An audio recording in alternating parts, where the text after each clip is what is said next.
Դատարանը կալանքի տակ թողեց Վարդան Ղուկասյանին, հիմնավորումները ձեզ համար որքանով էր ընդունելի, մասնավորապես, որ դուք բավականին այսպես ցանկ եք ներկայացրել, որ Ղուկասյանը առողջական միջոցներ։ Անկախ առողջական վիճակից պարոն Ղուկասյանի, այստեղ մեր միջնորդության հիմնական հիմքը ոչ թե նրա առողջական վիճակն էր, այլ դատավարական առաջընթացը, այսինքն որ վկաների բավականին մաս արդեն հարցաքննվել են եւ եթե դատանը պարոն Ղուկասյանին կալանքի տակ էր պահում սկզբից այն հիմնավորմամբ, որ պետք է հարցաքննվեն վկաներ, ապա դրանց որոշակի մասի հարցաքննությունը արդեն իսկ այդ մտավախությունը որոշակի առումով նվազեցնում է։ Հետաբար նաեւ որոշակի առումով պետք է նվազեցվի խափանման միջոցը։ Սա էր մեր միջնորդության հիմքում։ Եվ մենք հիմա էլ այն կարծիքին ենք, որ ոչ, պետք է պարոն Ղուկասյանը դատավարական առաջընթացից զուգահեռ նաև նվազեցվի խափանման միջոցի միջամտության ինտենսիվության աճճան, այսինքն կալանքը փոխարինվի գոնե տնային կալանքով։ Բայց դատան այսօր այլ որոշում կայացրեց, որի բողոքարկման կամ չբողոքարկման հետ կապված մեր տեսակետը որոշման արդեն փաստաթղթային տեսքին ծանոթանալուց հետո կներկայացնենք։ Պարոն Հրապետյան, դատարանը ավելի մոտ բացատրեք ինչ է ասում, եթե լինի տնային կալանքի տակ եւ դատավարական առաջընթացում այդ վկաները հարցաքննված են, ինչ պետք է անել։ Դե դա ճիշտ ասած ինձ էլ մի քիչ հասկանալի չէ, որովհետեւ դատարանի տրամաբանությունը նախորդ որոշումը հետեւյալն էր, քանի որ նոր ենք սկսում դատաքննությունը, դեռևս վկաներ հարցաքննված չեն, կարող է ազդի վկաների վրա։ Լավ, մի պահ ասեցինք ոչինչ։ Հիմա մենք ասում ենք ձեր այն նախորդ որոշումը հիմք ընդունելով 7 վկա առնվազն հարցաքննվել են։ Ինչ որ չափ փոխվել է, չէ, իրավիճակը ինչ կար մարտին։ Եկեք արձագանքենք այդ իրավիճակին եւ արձագանքներն է լինելու, որ կալանքը փոխարինեք տնային կալանքով գոնե։ Հետո արդեն վկաները երբ որ հարցաքննվին, սա է ռիսկի չեզոքացում է, այդ պարագայում անձնական կարելի է խափանմիջոց առհասարակ չընտրել։ Հիմա մենք այդ ենք ասում, որ հարգելի դատարան, 7 վկան արդեն իսկ փոփոխություն է իրավիճակի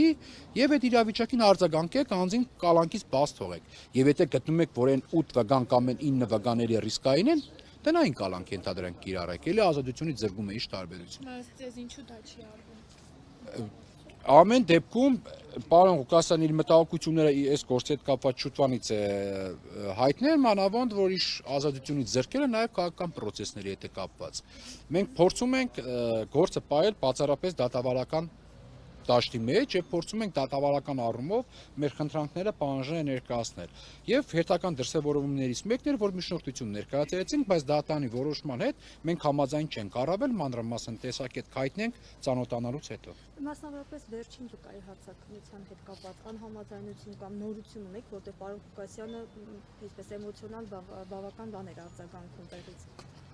Առհասարակ այսօրվա հարցաքննված երկու վկաներ այս գործի հետ առնչություն չունեն։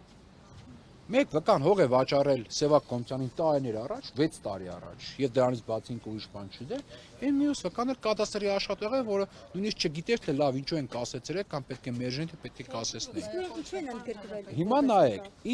իմ տպավորությունը հետեւյալն է, որ առհասարակ այս գործով ցանկություն է եղել ի սկզբանե նյութ ապահովել։ Բացառապես նյութ ապահովել։ Բայց թե նյութի մեջ ինչ կա, դա դատաքննության ընթացքում կերևա։ Սա մեկ, երկրորդն է, այս ամբողջ դատակոշված վկաների 50%-ը իմ կարծիքով կարելի է ընդհանրապես չարցակննել։ Սա էլ է արհեստականացված իրավիճակ, որ կրկին ֆոն ապահովել, որ գործի քննության ծավալ կա։ Ինչու է ապահովել այդ ֆոնը, ինչու է այդպես կարծում։ Կարծում եմ, որովհետեւ նյութերին եմ ծանոթ։ Պարոն Հրապետյան, դատավորին ինքնաբացակ հայտնելու անհրաժեշտություն տեսնենք, որտեղ մի քանի նիստեր տեսնենք բարբերաբար թողնում է կալանքի Նման